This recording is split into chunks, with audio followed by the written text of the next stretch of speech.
ಗುರುಗಳೇ 42 ವರ್ಷಗಳಿಂದ ತೆಂಕುತಿಟ್ಟು ಯಕ್ಷಗಾನ ಕ್ಷೇತ್ರದಲ್ಲಿ ಅಪಾರ ಅಭಿಮಾನಿಗಳನ್ನ ಹೊಂದಿದ್ದೀರಿ. ಅದರಲ್ಲಿ ನಾನು ಕೂಡ ಬಹಳಷ್ಟು ನಿಮ್ಮ ಅಭಿಮಾನಿ, ನನ್ನೊಬ್ಬ ಕಲಾವಿದನಾಗಿದ್ರೂ ಕೂಡ ಇದೆಲ್ಲ ಯಕ್ಷ ಪಯಣದ ವಿಚಾರ ಆಯ್ತು. ಈಗ ನಿಮ್ಮ ವೈಯಕ್ತಿಕ ವಿಚಾರಕ್ಕೆ ಬರುದಿದ್ರೆ, ಪ್ರಸ್ತುತ ಎಲ್ಲಿ ವಾಸ ಆಗಿದ್ದೀರಿ, ನಿಮ್ಮ ಫ್ಯಾಮಿಲಿಯ ಬಗ್ಗೆ ಹೇಳ್ಬೇಕು ಅಂತ ಹೇಳಿ. ನಮ್ಮ ಫ್ಯಾಮಿಲಿಯ ಬಗ್ಗೆ ಅಂತ ಹೇಳಿ, ನಾನು ಕೇರಳದವನೇ. ಕೇರಳದಿಂದ ನಮ್ಮ ತಿರುಗಾಟದ ಕ್ಷೇಮಕ್ಕೆ ಬೇಕಾಗಿ, ಅಂದ್ರೆ ಸುಗಮತೆಗೆ ತಿರುಗಾಟ. ಕಾಸರಗೋಡು ಗೊತ್ತುಂಟಲ್ಲ, ಆವಾಗ ಈಗ ಕಡಿಮೆ ಆಗಿದೆ. ಆವಾಗ ಯಾವಾಗ ನೋಡಿದ್ರು ಸ್ಟ್ರೈಕ್, ಕಾಸರಗೋಡು ಬಸ್ ಸ್ಟ್ರೈಕ್. ಆ ಸ್ಟ್ರೈಕ್ ಮುಗಿಲಿಕ್ಕಿಲ್ಲ. ನಾನೊಮ್ಮೆ ಬೊಂಬೈಯಿಂದ ಬರುವಾಗ ಬಂದು ಮಂಗಳೂರಲ್ಲಿ ಇಳಿದು ಜ್ಯೋತಿಯಲ್ಲಿ ಕಾಯ್ತಾ ಇದ್ದೇನೆ, ಒಂದು ಬಸ್ ಬರುದಿಲ್ಲ. ಯಾಕೆ ಬರುದಿಲ್ಲ ಅಂತ ಕೇಳುವಾಗ ಬೆಳೆದಿ ಹೊತ್ತು ಸ್ಟ್ರೈಕ್ ಅಲ್ವಾ ಕಾಸರಗೋಡಲ್ಲಿ. ಮತ್ತೆ ಮಂಗಳೂರಲ್ಲಿ ಉಳಿದು ಮರುದಿವಸ ಹೋದ್ದು. ನಾನೆಲ್ಲ ಹೇಳಿದ್ದು ಇದೆಲ್ಲ ಎಣಿಸಿ ನಮ್ಮ ಒಂದು ತಿರುಗಾಟದ ಸುಖಕ್ಕೆ ಬೇಕಾಗಿ ಕರ್ನಾಟಕಕ್ಕೆ ಬರುದು ಅಂತ ತೀರ್ಮಾನ ಮಾಡಿದೆ. ನಾವು ಒಟ್ಟಿಗೆ ಜೊತೆ ಆಗಿದ್ದದು, ಅಣ್ಣ ತಮ್ಮಂದ್ರು. 5 ಜನ 6 ಜನ ಅಣ್ಣ ತಮ್ಮಂದ್ರು ಜೊತೆಗೆ ಜೀವನ ಮಾಡ್ತಿದ್ದದ್ದು ಕಾಸರಗೋಡಲ್ಲಿ. ಇದು ನಾನು, ನನ್ನ ಹೆಂಡತಿ, ನಾವೂರದವಳು ನನ್ನ ಹೆಂಡತಿ, ಕಾರಂತರ ಮಗಳು, ಮತ್ತೆ ನನ್ನ 2 ಮಕ್ಕಳು. ನಾವೂರ ಅಂದ್ರೆ ನಮ್ಮ ಸರಪಾಡಿಗೆ ಹೋಗುವಲ್ಲಿ. ಅವರು ಮಾವಯ್ಯ ಇಲ್ಲ, ಅತ್ತೆ ತೀರ್ಕೊಂಡಿದ್ದಾರೆ. ನಮ್ಮ ಭಾವ ಒಬ್ಬ ಇದ್ದಾನೆ. ಹಾಗೆ ನನಗೆ 2 ಮಕ್ಕಳು. ಒಬ್ಬ ಹಿರಿಯ ಹರಿನಾರಾಯಣ, ಮಗಳು ಪದ್ಮಶ್ರೀ. ಅವ ನಿಟ್ಟೆ ಕಾಲೇಜಲ್ಲಿ MBA ಮಾಡಿ ಈಗ ಬೆಂಗಳೂರಲ್ಲಿ ಇದ್ದಾನೆ, JP Morgan ಅಲ್ಲಿ ಕಂಪನಿಯಲ್ಲಿ ಇದ್ದಾನೆ. ಮಗಳು M.Com ಮಾಡಿದ್ದಾಳೆ. ಅವಳನ್ನು ಮೊನ್ನೆ ನಾನು ಮೇ 3ನೇ ತಾರೀಕಿಗೆ ಭಗವಂತನ ಅನುಗ್ರಹದಲ್ಲಿ ಬಹಳ ವಿಜೃಂಭಣೆಯಲ್ಲಿ ಬಂಟ್ವಾಳದಲ್ಲಿ ಮದುವೆ ಮಾಡಿ ಕೊಟ್ಟೆ. ಸರಪಾಡಿ ನನ್ನ ಮಗಳ ಮನೆ, ನನ್ನ ಅಳಿಯನ ಮನೆ. ಯಕ್ಷಗಾನದ ಆಸಕ್ತರ, ಒಳ್ಳೆ ಆಸಕ್ತರೇ.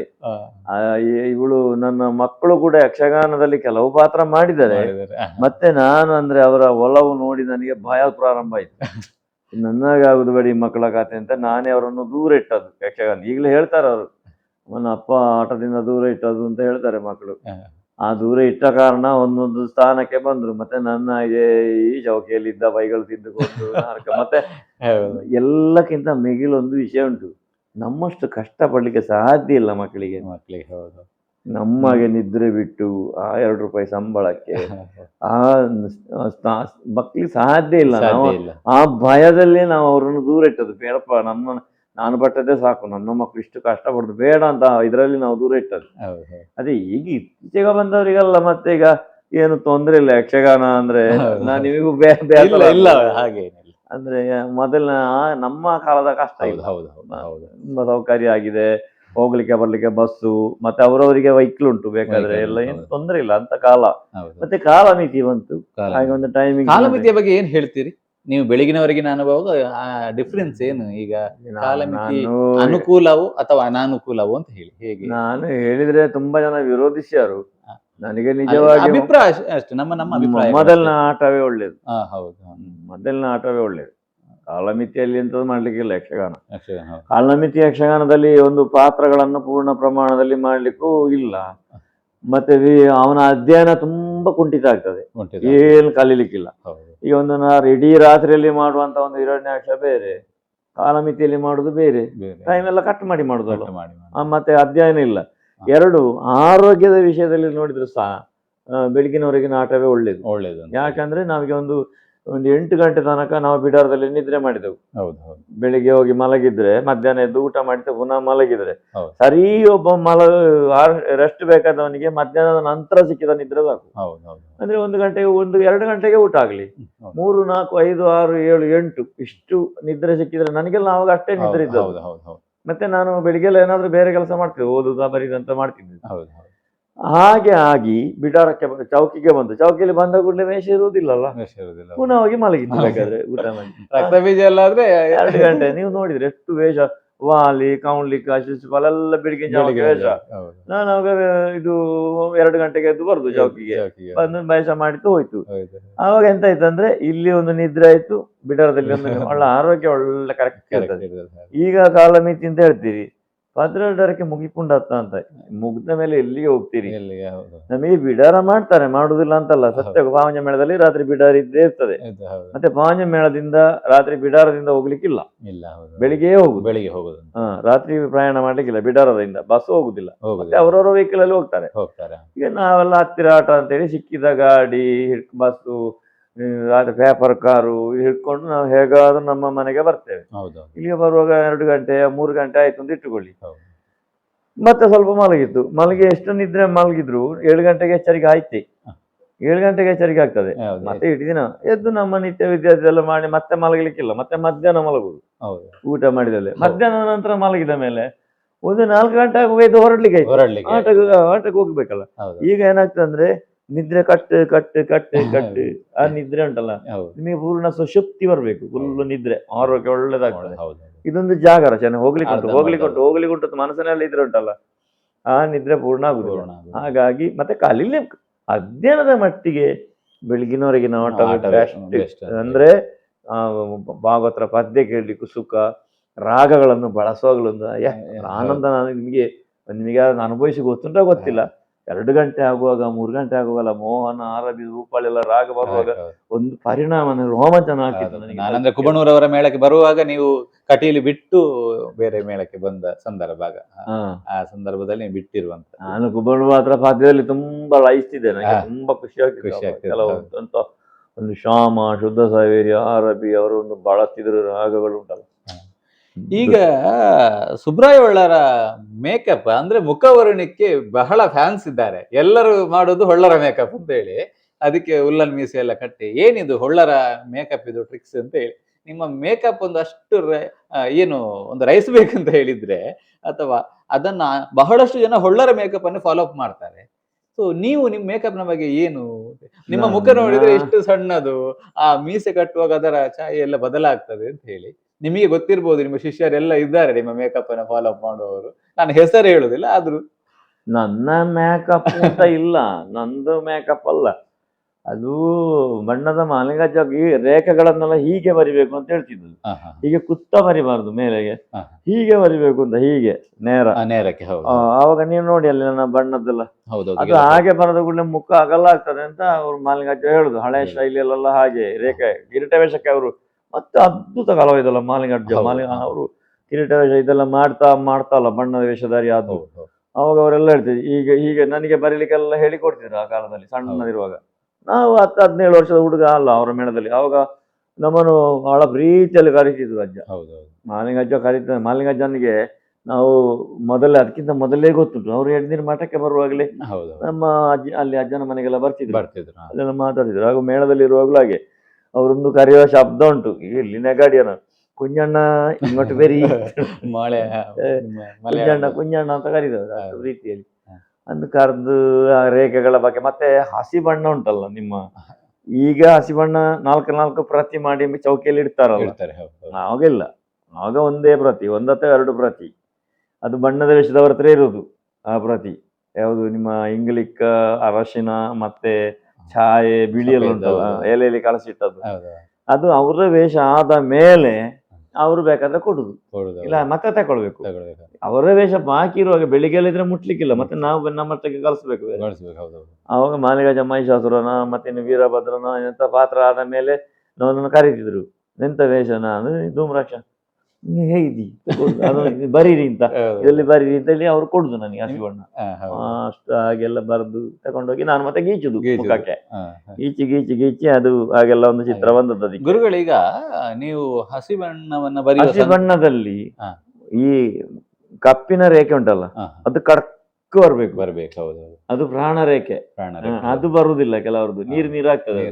ಅದು ಕಡಕ್ ಬಂದ್ರೆ ಅದರ ನಂತರದ ಬಿಳಿಯನ್ನು ಹೊಡೆದು. ನಾನು ರೇಖೆಯ ಬಗ್ಗೆ ಹೇಳುವಂತದ್ದು. ಈಗ ಆ ಹಸಿ ಬಣ್ಣ ಬರೆಯುವಾಗ ಹೇಗೋ ರೇಖೆಯನ್ನ ಹಾಕ್ತಾರೆ, ಹಳದಿ ಹಾಕಿ ಅಲ್ಲಿ ಬಿಳಿ ಕೊಡುವಂತದ್ದು.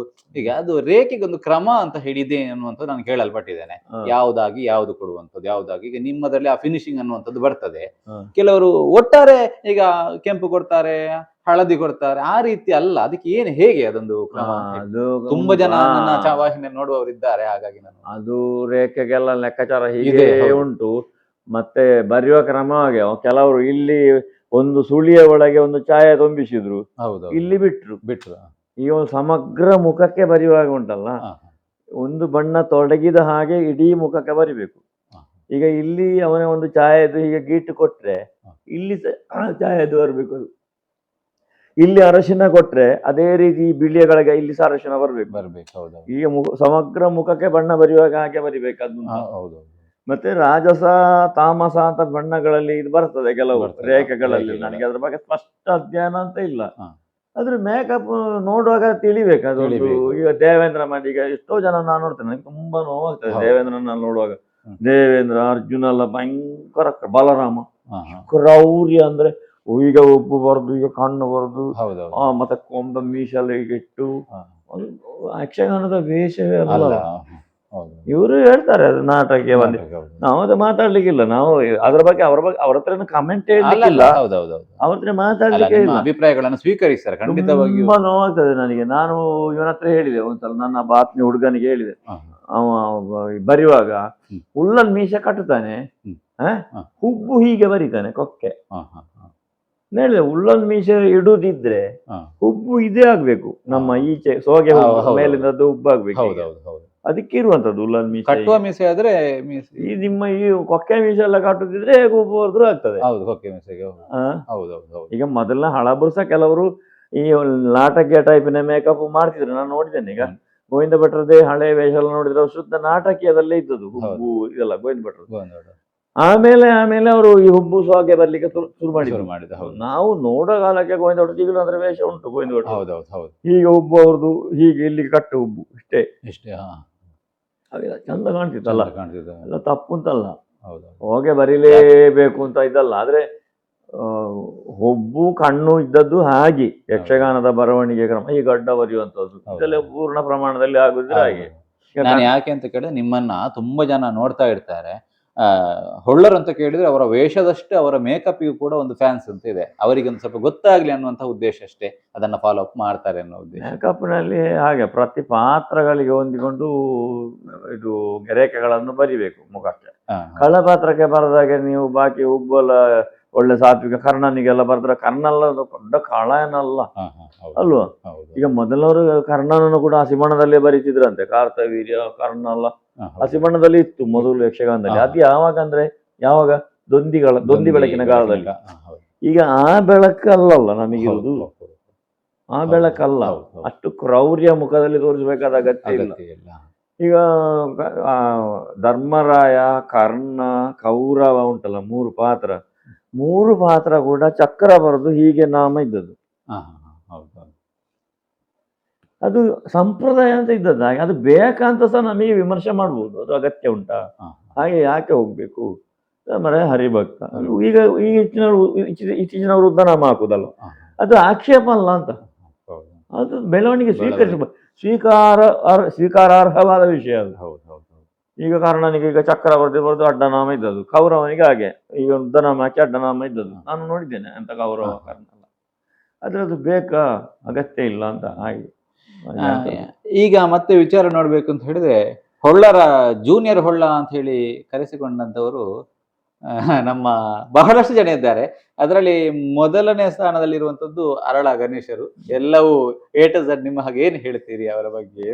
ಪಾಪ ಒಳ್ಳೆ ಹುಡುಗಪ್ಪ, ನಾನು ಅವನ ಬಗ್ಗೆ ಎಂತ ಹೇಳಿದ, ಒಳ್ಳೇದಾಗ್ಬೇಕು ಅವ ಒಂದು ನೋಡಿ ಈಗ ಸ್ವಲ್ಪ ಮೊದಲು ಫೋನ್ ಮಾಡಿದ್ದೆ ನನಗೆ ಒಂದು 10 ಗಂಟೆಗೆ ಬೆಳಿಗ್ಗೆ.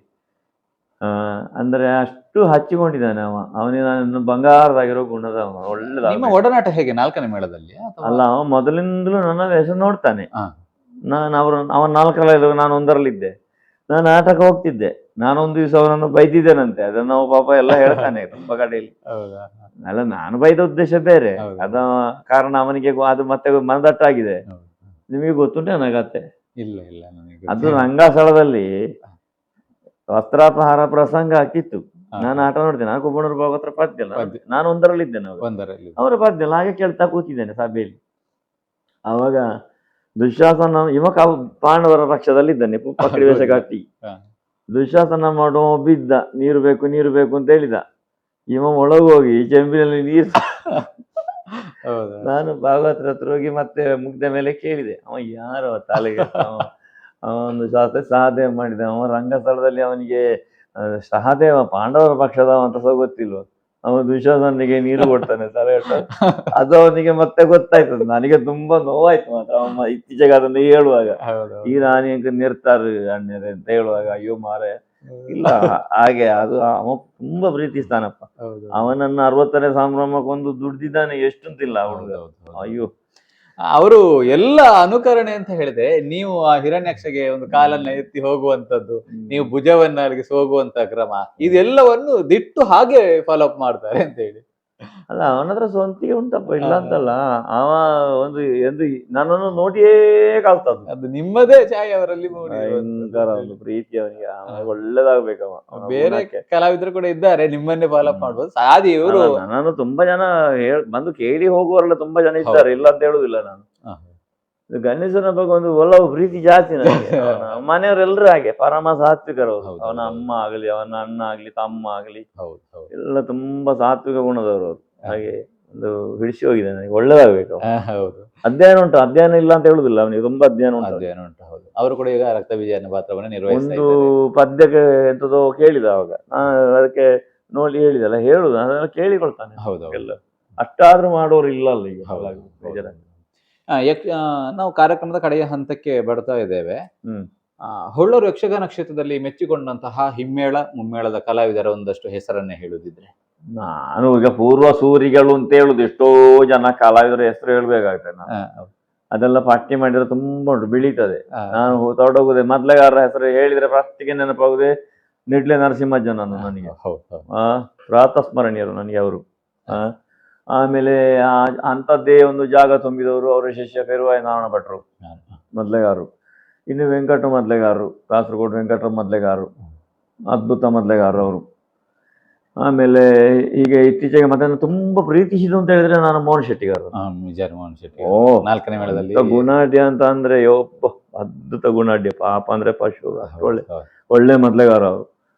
ತುಂಬಾ ವರ್ಷ ಇದ್ದಲ್ಲ ಅವರೊಟ್ಟಿಗೆ ಮೋಹನಣ್ಣ ಒಟ್ಟಿಗೆ. ಹಾಗೆ ಮತ್ತೆ ಭಾಗವತರಿಗೆ ಗೊತ್ತುಂಟಲ್ಲ, ನಾನು ಬಲ್ಪಾದ್ರ ನಂತರ ಹೋಗುದು ಉಳಿದವರಿಗೆಲ್ಲ. ಬಲ್ಪ ಭಾಗವತರು, ಅಗರಿ ಭಾಗವತರು, ಗಡತೋಕ ಭಾಗವತರು. ನನ್ನ ತಿರುಗಾಟದ ಅನುಭವದಲ್ಲಿ ಪೂಂಜ ಭಾಗವತರೊಟ್ಟಿಗೆ ತುಂಬಾ ಅನುಭವ ಮಾಡಿಕೊಂಡವ. ಅದ್ಭುತ ಸೊತ್ತು ಪೂಂಜ ಭಾಗವತರು ಅಂತ ಒಂದು. ಈ ಒಳ್ಳೆ ವಿದ್ವಾಂಸರಿಗೆ, ಜ್ಞಾನಿಗಳಿಗೆಲ್ಲ ದೀರ್ಘಾಯುಷ್ಯ ಇಲ್ಲ ಅಂತ ಹೇಳುವುದಕ್ಕೆ ಅದೇ ಕಾರಣ. ಪೂಂಜ ಭಾಗವತರು, ಕುಬಣೂರು ಭಾಗವತರು, ಅತ್ಯಂತ ಎಳೆಯವ ಪ್ರಸಾದ. ಹೌದು, ಪ್ರಸಾದ್ ಭಾಗವತರು, ಬಲಿಪ ಭಾಗವತರು. ಅದೇ ಒಳ್ಳೆ ಜ್ಞಾನಿಗಳಿಗೆ, ಒಂದು ಸಜ್ಜನರಿಗೆ, ಜನ ಮೆಚ್ಚಿದವರಿಗೆ ಉಂಟಲ್ಲ ದೀರ್ಘಾಯುಷ್ಯ ಇಲ್ಲ ಅಂತ ಖಂಡಿತ. ಅದು ಪ್ರಸಾದ್ ಭಾಗವತರ ಪದ್ಯಕ್ಕೆ ನಿಮ್ಮ ಹಿರಣ್ಯಾಕ್ಷ ಎಲ್ಲ ಎಷ್ಟು ವೇಷ ಆಗಿದೆ. ಹಾಗೆ ತುಂಬಾ ಎಲ್ಲ ಕೆಲವು ಕಡೆದ ಆಟ ಸಹ ನಿತ್ತು ಹೋಗಿದೆ. ಅಂದ್ರೆ ಅವ್ರು ಆಟವೇ ಆಡಿಸುದಿಲ್ಲ. ಅವರು ಅಂದ್ರೆ ನಮ್ ಜೊತೆ ವೇಷ, ಅವರ ಪದ್ಯಕ್ಕೆ ನನ್ನ ವೇಷ ಇಟ್ಟು ಮಳೆಗಾಲದಲ್ಲಿ ಆಟ ಮಾಡ್ತಿದ್ರು ಪೆರ್ಲದವ್ರಲ್ಲ. ಅವರ ಆಟವೇ ನಿಲ್ಲಿಸಿದ್ರು. ಈಗ ನಾನು ಹೇಳಿ, ನೀವು ಆಟವೇ, ನಮಗೆ ಆಟ ನಷ್ಟ ಅಲ್ಲ. ಇಲ್ಲ, ಅದು ನಮಗೆ ಬೇರೆ ನೋಡ್ಲಿಕ್ಕೆ ಸಾಧ್ಯ ಇಲ್ಲ ಅಂತ ಹೇಳ್ತಾರೆ ಅವರು, ಆ ಜೊತೆ ನೋಡಿ. ಹಾಗೆ ಅಂತ ಒಂದು ಪೂಂಜ ಭಾಗವತರೊಟ್ಟಿಗೆ ತಿರುಗಾಟ, ಅವರೊಟ್ಟಿಗೆ ವಿಶೇಷ ಅನುಭವ. ತುಂಬಾ ಒಂದು ಸಾಹಿತ್ಯಗಳ ಬಗ್ಗೆ ಎಲ್ಲ ರಂಗದಿಂದ ಮತ್ತೆ ಒಳ್ಳೆ ಹಾಸ್ಯ ಪ್ರಜ್ಞೆ ಪೂಂಜಾರಿಗೆ. ಒಂದು ಕುಶಾಲ ರಂಗದಲ್ಲಿ ಏನಾದ್ರು ವೇಷಗಟ್ಟಿ ಮಾಡಿದ್ರೆ ಅವ್ರು ಸಹ ನೈಕಾಡ್ತಿ. ಒಳ್ಳೆ ಗೌರವದ ಹಾಸ್ಯ, ಒಟ್ಟು ಹಾಸ್ಯ ಅಲ್ಲ. ಅದು ಕುಬಣೂರು ಭಾಗವತರಿಗೂ ಅದ ಹಾಸ್ಯ ಪ್ರಜ್ಞೆ ಜಾಸ್ತಿ. ಆಮೇಲೆ ಬಂದದಲ್ಲಿ ಅಮ್ಮಣ್ಣರೊಟ್ಟಿಗೆ ಒಂದು ಒಳ್ಳೆ ಇದು ಕರ್ನಾಟಕ ಮೇಳದಲ್ಲಿ ಒಳ್ಳೆ ಸಂತೋಷ ಪಟ್ಟಿದ್ದೇನೆ ನಾನು. ಮತ್ತೆ ಹೀಗೆ ತಿರುಗಾಟದಲ್ಲಿ ಹೇಳುದಿದ್ರೆ ಯುವ ಭಾಗವತರುಗಳಲ್ಲಿ ಕನ್ನಡಿಗಟ್ಟೆ, ಪದ್ಮಣ್ಣ ಗಣಪಣ್ಣ ಅದ್ಭುತ ಭಾಗವತರು. ಮತ್ತೆ ಕನ್ನಡಿಗಟ್ಟೆ, ನಮ್ಮ ಈಗಿನ ಪಟ್ಲ ಭಾಗವತರೊಟ್ಟಿಗೆ ಯಾವಾದ್ರು ಒಳ್ಳೆ ಮನೋಧರ್ಮ ಗೊತ್ತಿರುವವರು ಕಲಾವಿದರ ಬಗ್ಗೆ. ಅಷ್ಟು ಒಳ್ಳೆ ಮನೋಧರ್ಮ ಅವ್ರಿಗೆ ಗೊತ್ತಾಗ್ತದೆ, ಒಬ್ಬ ಎಷ್ಟು ಅವನ ಪ್ರತಿಭೆ ಅಂತ ಒಂದು ಇದುಂಟು ಅವರಿಗೆ. ಆಮೇಲೆ ರಾಮಕೃಷ್ಣಮ್ಮಯ್ಯವರು ಒಳ್ಳೆ ಧರ್ಮಸ್ಥಳ ಮೇಳದ 4 ವರ್ಷ ಎಲ್ಲ ಇವರೊಟ್ಟಿಗೆಲ್ಲ ಸಂತೋಷ ಪಟ್ಟೆ ನಾನು ತುಂಬ ತಿರುಗಾಟದಲ್ಲಿ. ಕಲಾವಿದರು ಹಾಗೆ ಆ ಕಾಲದಿಂದ ಹೆಸರು ಹೇಳಿದ್ರೆ ನಾನು ಹೇಳಿದ್ರಲ್ಲ ಆಗ ಹಳಿಕೆ ಅವರ ವೇಷ ಅಂದ್ರೆ ನನಗೆ ಅಷ್ಟು ಹಬ್ಬದಾಗೆ ಆ ವೇಷ ಖುಷಿ ನನಗೆ. ಮತ್ತೆ ನಾನು ಕದ್ರಿ ಮೇಳದಲ್ಲಿರುವಾಗ ಕಾಂಚನ ಸಂಜೀವರಾಯಿಗಳು, ಬಾಬು ಕುಡ್ತರ್ಕದವರು ಒಳ್ಳೆ ಕಲಾವಿದ. ಅವರಿಗೆ ಒಳ್ಳೆ ಪದ್ಯ ಎಲ್ಲ ಭಾರಿ ಬಾಯ್ಪಾಠ ಬರ್ತಿತ್ತು. ಒಳ್ಳೆ ಕಲಾವಿದವರು. ಸ್ವಲ್ಪ ನಾರಾಯಣ ಹೆಗಡೆ ಅವರ ಸ್ಟೈಲ್ ಅವ್ರದ್ದು. ಮತ್ತೆ ನೋಡಿ ಕಲ್ತದಂದ್ರೆ ತುಂಬಾ ಜನ ಇದ್ದಾರೆ. ನಾರಾಯಣ ಹೆಗಡೆ ಅವರು, ಎಂಪ್ರಕಟ್ಟ ರಾಮೇರೈಗಳು, ಮಾಧವ್ ಶೆಟ್ರು, ಮೂಡುಬಿದ್ರೆ ಮಾಧವ್ ಶೆಟ್ರು, ಇಂಥ ಕಲಾವಿದರು. ಹಾಸ್ಯಗಾರರಲ್ಲಿ ನಾನು ಇವರು ಯಾರು ಸುಜನ ಸುಳ್ಯ, ಅಷ್ಟೇನು. ನಾನು ಸೇರಿದ ವರ್ಷ ಅವರು ಒಳ್ಳೆ ನಮಗೊಂದು ಗೋಡ್ ಫಾದರ್ ಆಗಿ ಅವರು ಹೌದು. ಮಲಗಿದೆ. ಹೇಳಪ್ಪ ಹೇಳು ಹೋಗಲ್ಲ, ಹೋಗ್ಲಿಕ್ಕೆ ಆಯ್ತು ಹೇಳು ಅಂತ ಎಬ್ಬಿಸುದಲ್ಲ. ಅವಾಗ ಆಸೆಗಾರಿಗೆ ಹೊಣೆ ಅಲ್ಲ, ಹೊಣೆ. ಹೌದು. ಅದು ಈಗಲಾಗಿ ಒಳ ಕುಂಜದವರೆಲ್ಲ ಕಲಾವಿದರಿಗೆ ಹೌದು. ಹೇಳಿಕೊಟ್ಟು ಹೌದು. ಅದೆಲ್ಲ ಒಂದು ಹೊಣೆ ಅವ್ರದ್ದು. ಹಾಗೆ ಮತ್ತೆ ಫಿರೋಡಿನ ಅವಣಾಸಿಗ ಅವರು ನಾವು ತುಂಬಾ ಮೆಚ್ಚಿದವರು. ಮತ್ತೆ ಜಾರಮಾಚಾರ್ರು ಗೊತ್ತುಂಟಲ್ಲ, ಗೊತ್ತುಂಟು. ನಮ್ಮ ತುಂಬಾ ಒಡನಾಡಿ ಅವರು. ಹೀಗೆ ಇದೆಲ್ಲ ಒಂದು ನನ್ನ ಕಲಾವಿದರದೊಂದು. ಈಗಿನ ಕಾಲದಲ್ಲಿ ಯಾರನ್ನ ಕಿರೀಟ ವೇಷದಲ್ಲಿ ಮೆಚ್ಚಿಕೊಳ್ತೀರಿ ಕಲಾವಿದರನ್ನ? ಈಗ ಮೆಚ್ಚಿಕೊಳ್ಳುವಂತ ಕಲಾವಿದರಿದ್ರೆ ಪ್ರಸ್ತುತ ಮೆಚ್ಚಿಕೊಳ್ಳಿಕ್ಕೆ ಅಂದ್ರೆ ವೇಷಧಾರಿಗಳ ನೀವು ಈಗ ಇಷ್ಟ ಒಬ್ಬ ಸರ್ವೋತ್ಕೃಷ್ಟ ಕಲಾವಿದ ಅಂದ್ರೆ ವಿಶ್ವಣ್ಣ, ಸೊನ್ನಂಬಳ ವಿಶ್ವೇಶ್ವರ ಭಟ್ ಅವರು. ಆರೋಗ್ಯ ಸಾರಿ ಇದ್ರೆ ಅವ್ರು ಒಳ್ಳೆ ಕಿರೀಟ ವೇಷ ಅಲ್ಲ. ಮತ್ತೆ ಶಂಬೆಣ್ಣ ಒಳ್ಳೆ ಕಿರೀಟ ವೇಷ ಮಾಡ್ತಿದ್ದ ಮೊದಲು, ಶಂಬೆ ಭಟ್ ಪಂಜರ್ಪಣೆ ಅವರು. ಮತ್ತೆ ನಾನು ಕಿರೀಟ ವೇಷದಲ್ಲಿ ಕಾಣುವಂತ ಕೆಲಸ ಬೆಳ್ಳಿಪಾಡಿ ಮೋಹನ್ ಅಣ್ಣ. ಮೋಹನ್ ಒಂದು ಒಳ್ಳೆ. ನಾನು ಕೆಲಸ ಅಂತ ಹೇಳುದು ಹೇಗಂತ ಹೇಳಿದ್ರೆ ಯಕ್ಷಗಾನ ಆಟದ ಕೆಲಸ ಹೇಳುದು. ಈಗ ಇನ್ನು ನಾಳೆ ಆರೋಪ ಬಂದಿತ್ತು ಇದಕ್ಕೆ. ನಾನು ಮೊದಲೇ ಅರ್ಥದ ಇದಕ್ಕೆ ಮಾತಾಡುದಲ್ಲ, ಆಟದ ಯಕ್ಷಗಾನದ ನಡೆ ಇದ್ದ ಒಂದು ಕಿರೀಟ ವೇಷ, ಪದ್ಯಕ್ಕೆ 4 ವಾಕ್ಯ ಮಾತನಾಡಿ ಕಾಣಿಸುವಂತ ಒಂದು ಕೆಲಸ ಉಂಟಲ್ಲ, ನಾನು ಅದರ ಬಗ್ಗೆ ಶಿಸ್ತು, ನೀಟ್ನೆಸ್ ಅಂತ ಹೇಳಿ. ಹೌದೌದು. ಇನ್ನು ನನ್ನ ಪಂಟಿಜಿ ಮತ್ತೊಂದು ಅದೆಲ್ಲ ಇಲ್ಲ ನನಗೆ. ನಾನು ಹೇಳುದು ಬೆಳ್ಳಿಪಾಡಿ ಮೋಹನ. ಇಲ್ಲ, ನಿಮ್ಮ ಅಭಿಪ್ರಾಯ, ನಿಮಗೆ ಮುಕ್ತ ಅವಕಾಶ, ನಿಮ್ಮ ಅಭಿಪ್ರಾಯ. ನನ್ನ ಮೋಹನ್ ಮತ್ತೆ ನನ್ನ ಶಿಷ್ಯ ಗಣೇಶ ಈಗೆಲ್ಲ ಒಂದು ಅದೆಲ್ಲ ಕೆಲಸ ಮಾಡಿ ಕಾಣಿಸುವ ವೇಷ ರಂಗದಲ್ಲಿ. ಮತ್ತೆ ಈಗ ಸುಬ್ರಾಯ ಹೊಳ್ಳರು ಇಷ್ಟು ವರ್ಷ ತಿರುಗಾಟವನ್ನ ಮಾಡಿದ್ದಾರೆ.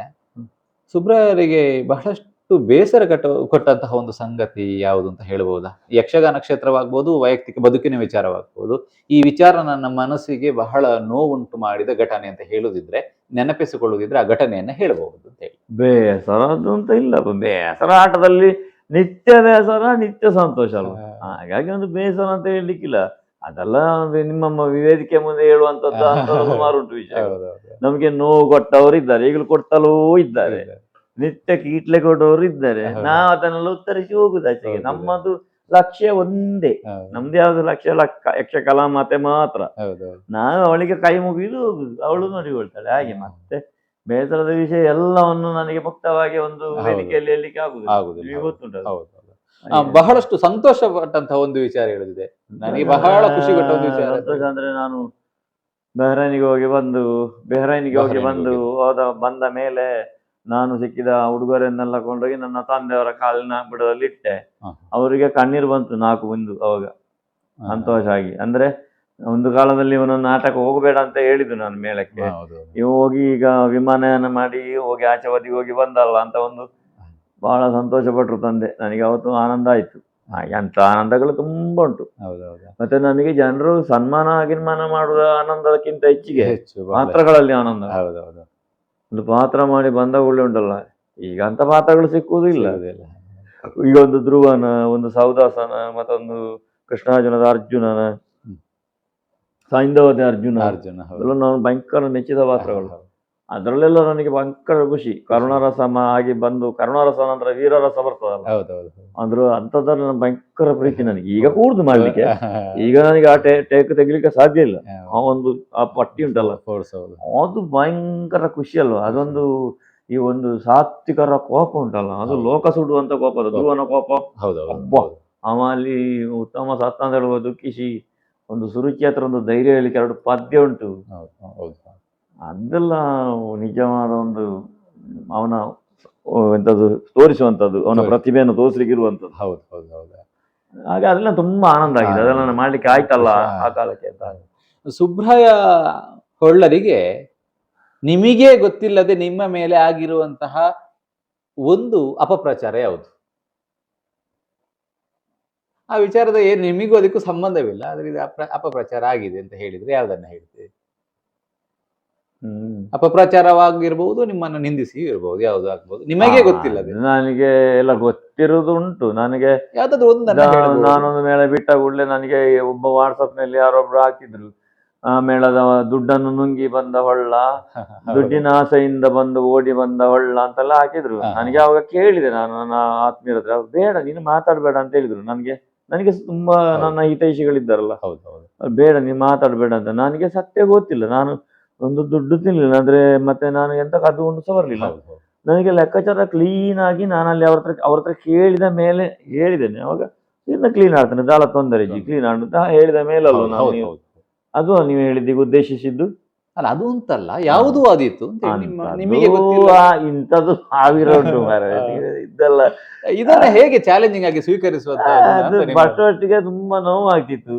ಮತ್ತೆ ಈಗ ಉಂಟಲ್ಲ ಅದು ಈ ಕರ್ನಳಿದಾಗೆ ಶುರು. ಈಗ ಸುತ್ತನ ಮಗ ತೆಳುಗ ಬೇಜಾರಾಗ್ತಿತ್ತು. ಈಗ ಒಂದೆರಡು ಸಲ ಕೇಳದಿದ್ರೆ ಬೇಜಾರಾಗ್ತದೆ. ಹಾಗೆ ಅಪವಾದ ಹೇಳು ಒಳ್ಳೇದಾಗ್ತದೆ ಅಂತ ಹೇಳು. ಅವ ಹೇಳುವನಿಗೆ ಅದು ಹೇಗಲ್ಲ. ಈಗ ಇದ್ದಾನೆ ಒಂದೆರಡು ಮೂರು ಇದನ್ನು ನಿಮ್ಮದನ್ನು ನೋಡಿದ್ರೆ ಅವ ಅಲ್ಲಿಗೆ ಶುರು ಮಾಡ್ತಾನೆ ಏನಾದ್ರು. ಅವ ಹೇಳಿಕೊಟ್ಟಿಲ್ಲ, ನಾವು ನಮ್ಮ ದಾರಿಯಲ್ಲಿ ಇರುದು. ಇದೆಲ್ಲ ಗೊತ್ತಾಗಿ ನಿಮ್ಮ ಮನೆಯವರ ಸ್ವಲ್ಪ ಏನು ಹೇಳುದಿಲ್ಲ? ಮನೆಯವರಿಗೆಲ್ಲ ತುಂಬಾ ನೋವಾಗಿತ್ತು. ಮತ್ತೆ ಅವರೇ ನನಗೆ ಬುದ್ಧಿವಾದ ಹೇಳುದು, ಈಗ ಬೇಡ ಸುಮ್ಮನೆ ಕೂತ್ಕೊಳ್ಳಿ ಅಂತ. ನನ್ನ ಹೆಂಡತಿ ಮಕ್ಕಳು ಅವಾಗ ಫೋನ್ ಮಾಡಿ ಹೇಳ್ತಾರೆ, ಬೇಡಪ್ಪ ನೀವು ಅದಕ್ಕೆ ಹೋಗ್ಬಿಡಿ, ಅವೆಂತ ಬೇಕಾದ್ರೆ ಹೇಳಿಕೊಂಡು ಕೂತ್ಕೊಳ್ಳಿ. ನೋಡಿ ಇತ್ತೀಚೆಗೆ ನನ್ನ ಮನೆಯಲ್ಲಿಯೇ ಊಟ ಮಾಡಿ ನನ್ನ ಮನೆಯವರದ್ದಲೇ 50-100 ರೂಪಾಯಿ ತಗೊಂಡು ಹೋಗ್ತಿದ್ದ ಒಬ್ಬ ಇದ್ದಾನೆ. ಅವ ನನ್ನ ಬಗ್ಗೆ ರಂಗದಲ್ಲಿ ಎಂತದೋ ಒಂದು ಅಪವಾದ ಹೇಳಿದ. ಅದು ಯಾರು ಏನು ಅಂತ ಕೇಳ್ಬೇಡಿ, ನನ್ನ ಬಗ್ಗೆ ಅಪವಾದ ಹೇಳಿದ. ನನ್ನ ತಮ್ಮಂದ್ರಿಗೆಲ್ಲ ಒಂದು ಕೋಪ ಬಂದಿದೆ.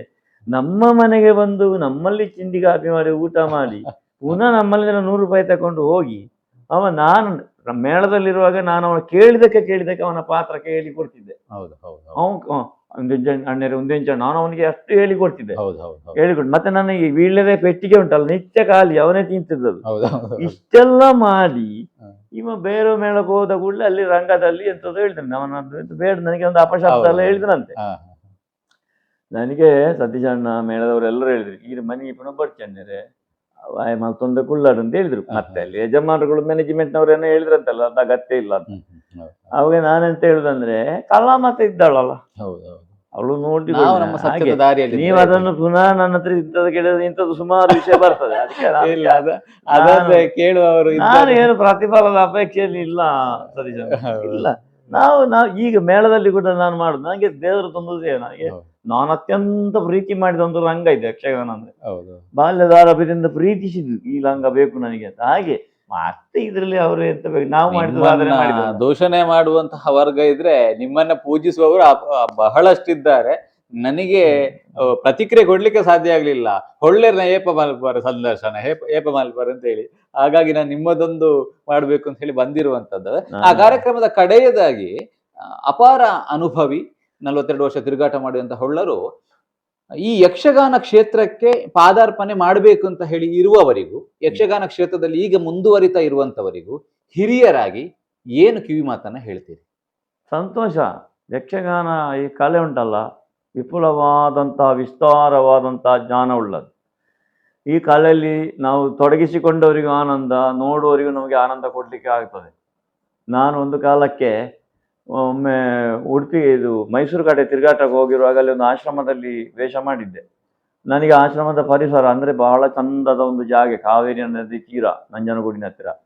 ನನಗೆ ಕಂಡಿತ್ತು ಇಲ್ಲೇ ಒಂದು ಉಳ್ಕೊಳ್ಳುವಂತ. ನಾನು ಅವರಲ್ಲಿ ಹೇಳಿದ್ದೆ, ಅಲ್ಲಿ ಮೋಹನ್ ರಾಯರ ಹತ್ರ, ನನಗೆ ಒಂದು ಸಣ್ಣ ಮನೆ ಬಿಡರ ಕೊಡಿ, ಶಾಲೆ ಗೀಳೆಲ್ಲ ಉಂಟು ಇಲ್ಲಿ, ನಾನು ಇಲ್ಲಿ ಜೀವನ ಏನೋ ಮಠದ ಚಾಕರಿ ಮಾಡಿಕೊಂಡು ಇರ್ತೇನೆ ಅಂತ. ಆವಾಗ ಅವರು ಒಂದು ಮಾತು ಹೇಳಿದ್ರು ನನ್ನ ಹತ್ರ, ನೀನು ಇಲ್ಲಿ ಬರಬಾರ್ದು, ಯಾಕೆಂತ ಹೇಳಿದ್ರೆ ನಿನ್ನ ಹತ್ರ ಒಂದು 1000 ಜನವನ್ನು ಮೆಚ್ಚಿಸುವಂತ ಕಲೆ ಭಗವಂತ ಕೊಟ್ಟಿದ್ದಾನೆ ನಿನಗೆ, ನೀನು ಅದನ್ನು ನಿಜವಾಗಿ ಸದುಪಯೋಗ ಮಾಡಬೇಕು, ಆ ಪ್ರತಿಭೆಯನ್ನು ನೀನು ಮುರುಟಿಸಬಾರದು ಅಂತ ನನಗೆ ಅವರು ಮಾತು ಹೇಳಿದರು.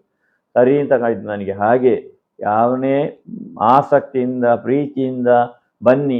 ಈ ಕಲೆ ಸುಮ್ಮನೆ ಒಟ್ಟು ನಿಮಗೆ ಮೋಜಿಗಾಗಿರುವುದಲ್ಲ, ಇದು ಮನವನ್ನು ಕೆರಳಿಸುವುದಕ್ಕಿರುವುದಲ್ಲ, ಮನವನ್ನು ಅರಳಿಸುವುದಕ್ಕಿರುವಂಥ ಒಂದು ದಿವ್ಯ ಕಲೆ. ಇದರಲ್ಲಿ ನೀವು ಬಂದು ತೊಡಗಿಸಿಕೊಳ್ಳಿ, ನೀವು ಆನಂದ ಹೊಂದಲಿಕ್ಕಾಗ್ತದೆ. ಜೊತೆಗೆ ವಿಶೇಷ ಅಧ್ಯಯನ ಬೇಕು. ಮಾಡಿದರ ಬಗ್ಗೆ ಇವತ್ತು ನಾನು ಮಾಡಿದ ಪೂರ್ಣ ಆಗಿದೆ ಎಂಬಂಥ ಒಂದು ತೃಪ್ತಿಯ ಭಾವನೆಯಲ್ಲಿ ಜೀವನ ಮಾಡುವುದಲ್ಲ, ಏನೋ ಅಲ್ಲಿ ಕೊರತೆ ಉಂಟು, ನಾನು ಇನ್ನು ಇದಕ್ಕೇನು ಹೆಚ್ಚು ಮಾಡ್ಬೋದು ಎಂಬುದರ ಅಧ್ಯಯನ ನಿರಂತರ ಮಾಡ್ತಾ ಮಾಡ್ತಾ ಪುರಾಣಗಳನ್ನು ಓದುತ್ತಾ ಈ ರಂಗದಲ್ಲಿ ತೊಡಗಿಸಿ, ಕಲಾಮಾತೆ ಇದ್ದಾಳಲ್ಲ ಈ ಮಹಾತಾಯಿ, ಇವಳನ್ನು ಬೆಳಗಿಸಿ, ಇವಳನ್ನು ಇನ್ನೂ ಬೆಳಗಿಸಿ ಅಂತ ನಾನು ಕೈ ಮುಗಿದು. ಯಾಕಂದ್ರೆ ನನಗೆಲ್ಲ ಪ್ರಾಯ ಆಯಿತು, ನಮಗೆಲ್ಲ ಇನ್ನೂ ಸಾಧ್ಯ ಇಲ್ಲ. ಮೊದಲು ಮಾಡಿದಾಗ ನನಗೆ ವೇಷ ಮಾಡಲಿಕ್ಕೆ ಸಾಧ್ಯ ಇಲ್ಲ. ಆದರೆ ಈ ಕಲೆ ಇನ್ನು ಇಲ್ಲಿಗೆ ನಿಂತು ಹೋಗಬಾರ್ದು, ಇದು ಮುಂದುವರಿಬೇಕು. ನನಗೆ ಎಷ್ಟೋ ಸಲ ಕಾಣ್ತದೆ. ನಾನು ಕಳೆದಲ್ಲ ಶೆಟ್ಟಿಗಾರರು ತೀರಿರುವಾಗ ಹೇಳಿದ್ದೆ, ಎಲ್ಲಿದ್ದಾರೆ ಒಂದು ಶೆಟ್ಟಿಗಾರ ಒಂದು ಜಾಗಕ್ಕೆ ಒಬ್ಬರು ಇದ್ದಾರೆ, ಅಳಿಕ ರಾಮೇರೈಗಳ ಹೊಸತು ಮಾಲಿಂಗ ಭಟ್ರ ಮೊನ್ನೆ ತೀರಿಕೊಂಡ್ರು, ಗೋವಿಂದ ಭಟ್ರು, ಅವರ ಜಾಗಕ್ಕೆ ಮಾಲಿಂಗಜನಂತವರ ಜಾಗಕ್ಕೆಲ್ಲ ಯಾರಿದ್ದಾರೆ, ಬಲಿಪಭಾವತರ ಜಾಗಕ್ಕೆ ಯಾರಿದ್ದಾರೆ.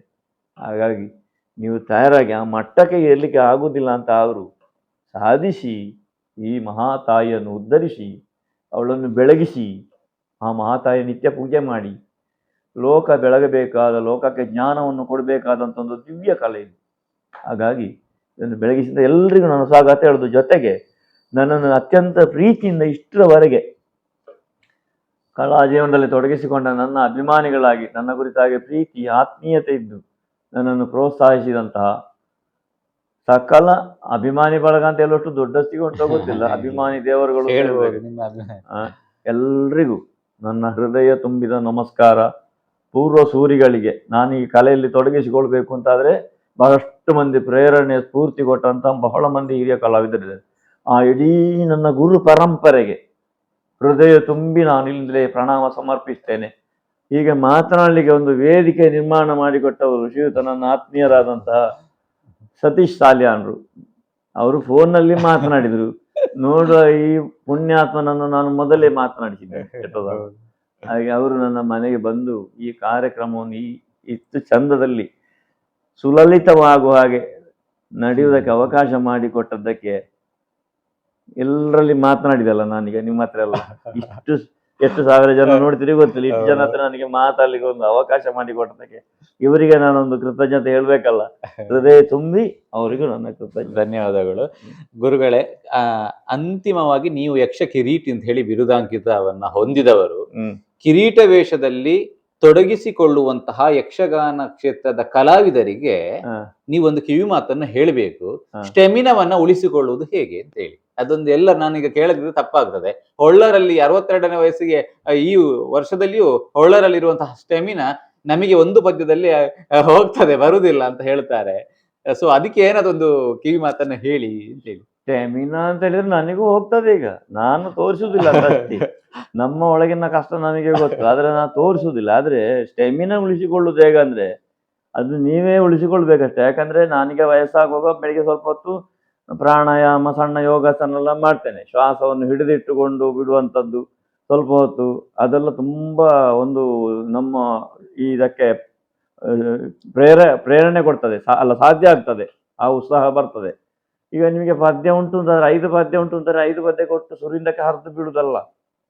ಪದ್ಯದಿಂದ ಪದ್ಯಕ್ಕೆ ಹೋಗ್ತಾ ನಿಧಾನಕ್ಕಾಗಿ ಕೊನೆಯ ಪದ್ಯಕ್ಕಾಗಿ ಇಂದ್ರಜಿತನ ಪದ್ಯದಲ್ಲಿ ಅರ್ಯಯಮ್ಮ ಶೌರ್ಯದೊಳಗೆ ಪದ್ಯಕ್ಕೆ ತೋರ್ಬೇಕಾದ್ ನಾವು ಅಲ್ಲಿ ತೋರಿಸ್ಬೇಕಾದ್ದು. ಹಾಗೆ ನಾನು ಹೇಗೆ ಉಳಿಸುವುದು ಅಂತ ಹೇಳಿದ್ರೆ ನಿಮ್ಮ ಕ್ರಮಗಳಲ್ಲಿ ಉಳಿಸ್ಬೇಕಷ್ಟೇ. ಒಳ್ಳೆಯ ನಡತೆ, ಒಳ್ಳೆ ಆಹಾರ, ಆಮೇಲೆ ಒಳ್ಳೆ ವಿಶ್ರಾಂತಿ ಬೇಕು ದೇಹಕ್ಕೆ. ಎಲ್ಲಕ್ಕಿಂತ ಮಿಗಿಲಾಗಿ ಸಣ್ಣ ವ್ಯಾಯಾಮ ಅದು ಭಾರಿ ಒಳ್ಳೇದು ದೇಹಕ್ಕೆ. ಇಂದಿನ ಕಾಲಕ್ಕೆ ಸಣ್ಣ ಒಂದು ವ್ಯಾಯಾಮ. ನೀವು ಶ್ವಾಸ ಹೀಗೆ ತೆಗೆದು ಬಿಡುವಾಗ ಕಾಲಕ್ಕೆ ಕಟ್ಟಬಾರ್ದು, ಅದು ಮಧ್ಯದಲ್ಲಿ ಕಟ್ಟುತ್ತದೆ ಅಂತಾದ್ರೆ ನಿಮಗೆ ತೊಡಕುಂಟು ಅಂತ ಅರ್ಥ. ಹೌದೌದು. ಸರಿ, ನಾನು ಮೊನ್ನೆಂದು ಟಿವಿಯಲ್ಲಿ ಒಬ್ರು ಇಂಗ್ಲಿಷ್ನವ್ರದ್ದೊಂದು ಯೋಗ ಕಲ್ತವ್ರದ್ದು ನೋಡಿದೆ. ಎಂತೋ ಐಸ್ನಲ್ಲಿ ಹೋಗಿ ಐಸ್ ಮ್ಯಾನ್, ಅದ್ಭುತ ಮನುಷ್ಯ. ಗಂಟೆಗಟ್ಟಲೆ ಐಸಿನ ಒಳಗೆ ನಡೀತಾರೆ ಅವರು, ನೀರಿನೊಳಗೆ. ಹಾಗಿದೆ ಎಷ್ಟೊತ್ತು ಶ್ವಾಸವನ್ನು ಹಿಡಿದಿಟ್ಟಿರ್ಬೋದು ಆ ಮನುಷ್ಯ. ಆ ಜನ ತೋರಿಸಿದ್ದಾರೆ. ಸರಿ ಬಾಯಿ ಬಿಟ್ಟು ತೆಗೆಯುವಂಥದ್ದು, ಪುನಃ ಬಿಡುವಂಥದ್ದು. ಎಷ್ಟು ಒಂದು ಆ ಮನುಷ್ಯ 70 ವರ್ಷ ಆಗ್ಬೋದು ಪ್ರಾಯ, ಹೇಗಿದ್ದಾರೆ ಗೊತ್ತಿಲ್ಲ ಈಗಲೂ. ಹಾಗಾದ್ರೆ ಇಂಗ್ಲಿಷ್ನವರು ಅವರು ಕೂಡ ಯೋಗ ಕಲಿತಾರೆ. ಭಾರತದಲ್ಲೇ ಹುಟ್ಟಿದ ಯೋಗಿಗಳಿಂದ ನಮಗೆ ದೊರೆತ ಒಂದು ವರಪ್ರಸಾದವನ್ನು ನಾವು ಅನುಷ್ಠಾನಕ್ಕೆ ತರುವುದಿಲ್ಲ. ಏನಿಲ್ಲ, ದಿವಸದಲ್ಲಿ ಅರ್ಧ ಗಂಟೆ ನೀವು ಒಂದು ಯೋಗಾಭ್ಯಾಸ ಮಾಡಿ ನಿಮ್ಮ ಮತ್ತೆ ನೋಡಿ ನಿಮ್ಮ ಆರೋಗ್ಯ ಹೇಗಿರ್ತದೆ ಅಂತ. ಹಾಗಾಗಿ ಅಂಥದ್ದೇ ಮಾಡಬೇಕು. ನನಗೆ ಹೀಗೆ ಒಮ್ಮೆ ಟೈಮು ಸಿಕ್ಕುದಿಲ್ಲ, ಇವತ್ತು ಬೆಳಿಗ್ಗೆ ಸಿಕ್ಕಲು ಇಲ್ಲ ನಾನು ಮಾಡ್ತೇನೆ. ಹಾಗೂ ಸಾಧಾರಣ ಮನೆಯಲ್ಲಿದ್ರೆ ಹಾಗೂ ಮಾಡ್ತೇನೆ. ಮೇಳದಲ್ಲಿ ಧರ್ಮಸ್ಥಳದಲ್ಲೆಲ್ಲ ಮಾಡ್ತಿದ್ದೆ. ಈಗೆಲ್ಲ ಅವಕಾಶ ಆಗುದಿಲ್ಲ. ಅದು ಮಾಡಿದ ದಿವಸ ಗೊತ್ತಾಗ್ತದೆ, ಒಳ್ಳೊಂದು ಉತ್ಸಾಹ ಇರ್ತದೆ. ಹಾಗೆ ಅದನ್ನು ಮಾಡಿ ಯಕ್ಷ ಕಿರೀಟಿ ಅಂತ ಹೇಳಿದ್ರೆ ನೀವು ನನ್ನನ್ನು ಕೊಂಡಾಡುದಲ್ವ. ಯಕ್ಷ ಕಿರೀಟಿ ಅಂತ ಹೇಳಿ ಬಿರುದು ಕೊಟ್ಟದ್ದು ನಾನು ಅದನ್ನು ಮೊದಲು ಸಹ ಹೇಳಿದ್ದೇನೆ, ಅಗತ್ಯವಾಗಿ ಕೇಳಲೇಬೇಕು ನೀವು. ಕೃಷ್ಣಮೂರ್ತಿರಾಯರು ಕೃಷ್ಣಮೂರ್ತಿ ಮಂಜರು ಅಂತ ಇದ್ದಾರೆ ಹೈದರಾಬಾದಿನಲ್ಲಿ, ಮರಣಕಟ್ಟೆ ದೇವಸ್ಥಾನದ ಪೂಜೆ ಅವರು. ದೊಡ್ಡ ಉದ್ಯಮಿ, ಹೋಟ್ಲ್ ಉದ್ಯಮಿ ಅವರು, ದೊಡ್ಡ ಕೊಡುಗೈ ದಾನಿ ಕೂಡ. ಎಷ್ಟೋ ದೇವಸ್ಥಾನಕ್ಕೆ ಕೊಡುಗೆ ಕೊಟ್ಟರು ಅವರು. ಅಲ್ಲಿ ನಾವು ನಿಡ್ಲೆ ಗೋವಿಂದ ಭಟ್ರ ತಂಡದಲ್ಲಿ ಮಳೆಗಾಲದ ಆಟ ಹೋಗ್ತಿರುವಂಥ ಸಂದರ್ಭದಲ್ಲಿ ಅಲ್ಲಿ ನವರಾತ್ರಿ ಉತ್ಸವದ ಕಾಲಕ್ಕೆ ನಲ್ಲಕುಂಟ ಶಂಕರ ಮಠದಲ್ಲಿ ಒಂದು ಕಾರ್ಯಕ್ರಮ ಮಾಡ್ತಿದ್ರು. ವರ್ಷ ಒಬ್ಬ ಕಲಾವಿದನಿಗೆ ಅವರು ಸನ್ಮಾನ ಮಾಡ್ತಿದ್ರು.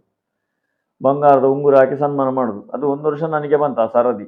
ಆವಾಗ ನನಗೆ ಉಂಗುರ ಹಾಕಿ ಅವರು ಕೊಟ್ಟ ಬಿರುದು ಈಗಲೂ ಅದು ಸನ್ಮಾನ ಪತ್ರ ಉಂಟು, ಯಕ್ಷ ಕಿರೀಟಿ ಎಂಬಂತ ಬಿರುದನ್ನು ಕೊಟ್ಟದ್ದು ನಲ್ಲಕುಂಟ ಅಲ್ಲ ಇದು ಮಾರಣಘಟ್ಟ ಕೃಷ್ಣಮೂರ್ತಿ ಮಂಜರು ಹೈದರಾಬಾದಿನಲ್ಲಿ ಕೊಟ್ಟಂತ ಬಿರುದು ನನಗೆ. ಎಸ್ ಗುರುಗಳೇ, ಇಷ್ಟು ಹೊತ್ತು ಸರಿಸುಮಾರು 1 ಗಂಟೆಗೂ ಅಧಿಕ ಹೊತ್ತಿನವರೆಗೂ ನಿಮ್ಮಂತ ಹಿರಿಯರ ಜೊತೆ ನಾನು ಕೂತು ಸಂದರ್ಶನವನ್ನ ಮಾಡಿದ್ದಕ್ಕೆ ಮೊದಲು ಕ್ಷಮೆಯನ್ನೇ ಯಾಚಿಸ್ತೇನೆ. ಅದರ ನಡುವೆ ನಿಮ್ಮ ಅತ್ಯಮೂಲ್ಯವಾದಂತಹ ಸಮಯವನ್ನ ಸಂದರ್ಶನಕ್ಕಾಗಿ ನೀವು ಮುಡುಪಾಗಿಟ್ರಿ, ಬಹಳಷ್ಟು ಸಂತೋಷ. ಯಕ್ಷಗಾನ ಕ್ಷೇತ್ರದಲ್ಲಿ ಸುಬ್ರಾಯ ಹೊಳ್ಳರು ಮತ್ತಷ್ಟು ವರ್ಷಗಳು ಇನ್ನೂ ಕೂಡ ಬೆಳಗುವ ಹಾಗಾಗಬೇಕು, ಇನ್ನೂ ಕೂಡ ಯಕ್ಷಗಾನ ಸೇವೆಯನ್ನು ಸಲ್ಲಿಸುವ ಹಾಗಾಗಬೇಕು ಅಂತ ನಾನು ನಿಮಗೆ ನಮ್ಮ ವಾಹಿನಿಯ ಕಡೆಯಿಂದ ಕೇಳುವುದರ ಜೊತೆಗೆ ನಿಮಗೆ ಧನ್ಯವಾದವನ್ನ ಸಲ್ಲಿಸ್ತಾ ಇದ್ದೇನೆ. ನನಗೆ ಒಂದು ಆರೋಗ್ಯ ಚಂದದಲ್ಲಿರ್ಲಿ ಅಂತ ಎಲ್ಲರೂ ಹಾರೈಸಿ ನನ್ನ ಅಭಿಮಾನಿಗಳು. ಎಸ್, ನಿಮ್ಮ ಆರೋಗ್ಯವೂ ಏನು ಚೆನ್ನಾಗಿರಬೇಕು, ಯಕ್ಷಗಾನದಲ್ಲೂ ಚೆನ್ನಾಗಿ ತೊಡಗಿಸಿಕೊಳ್ಳಬೇಕು, ಮತ್ತಷ್ಟು ವರ್ಷ ಕಲಾಮಾತೆಯ ಸೇವೆಯನ್ನ ಮಾಡಬೇಕು ಅಂತ ಹೇಳಿ ಕೇಳಿಕೊಳ್ಳುತ್ತಾ, ಎಸ್ ವೀಕ್ಷಕರೇ, ಇದು ಯಕ್ಷ ಪಯಣದ ಸಂಚಿಕೆ. ಶ್ರೀಯುತ ಸುಬ್ರಾಯ ಹೊಳ್ಳ ಕಾಸರಗೋಡು ಇವರೊಂದಿಗಿನ ಈ ಸಂಚಿಕೆ ನಿಮಗೆ ಇಷ್ಟ ಆಗಿದೆ ಅಂತ ಹೇಳಿ ಅಂದುಕೊಳ್ತೇನೆ. ಇಷ್ಟ ಆಗಿದ್ದಲ್ಲಿ ವಾಹಿನಿಯನ್ನ ಸಬ್ಸ್ಕ್ರೈಬ್ ಮಾಡಿ, ವಿಡಿಯೋವನ್ನ ಶೇರ್ ಮಾಡಿ ಅಂತ ಕೇಳ್ತಾ, ಇದು ಯಕ್ಷ ಇನ್ಫೋ ಕನ್ನಡ ಸತ್ಯ ವಿಚಾರಗಳ ಸ್ಪಷ್ಟ ಸುದ್ದಿ. ಮುಂದಿನ ವಿಡಿಯೋದಲ್ಲಿ ಮತ್ತೋರ್ವರು ವಿಶೇಷವಾಗಿರುವಂತಹ ಯಕ್ಷಗಾನ ಕಲಾವಿದರನ್ನ ಪರಿಚಯಿಸುವಂತಹ ಪ್ರಯತ್ನವನ್ನ ಮಾಡ್ತೇನೆ. ಅಲ್ಲಿಯವರೆಗೆ ನಮ್ಮ ವಾಹಿನಿಯನ್ನ ಹೀಗೆ ವೀಕ್ಷಣೆ ಮಾಡ್ತಾ ಇರಿ. ನಮಸ್ಕಾರ.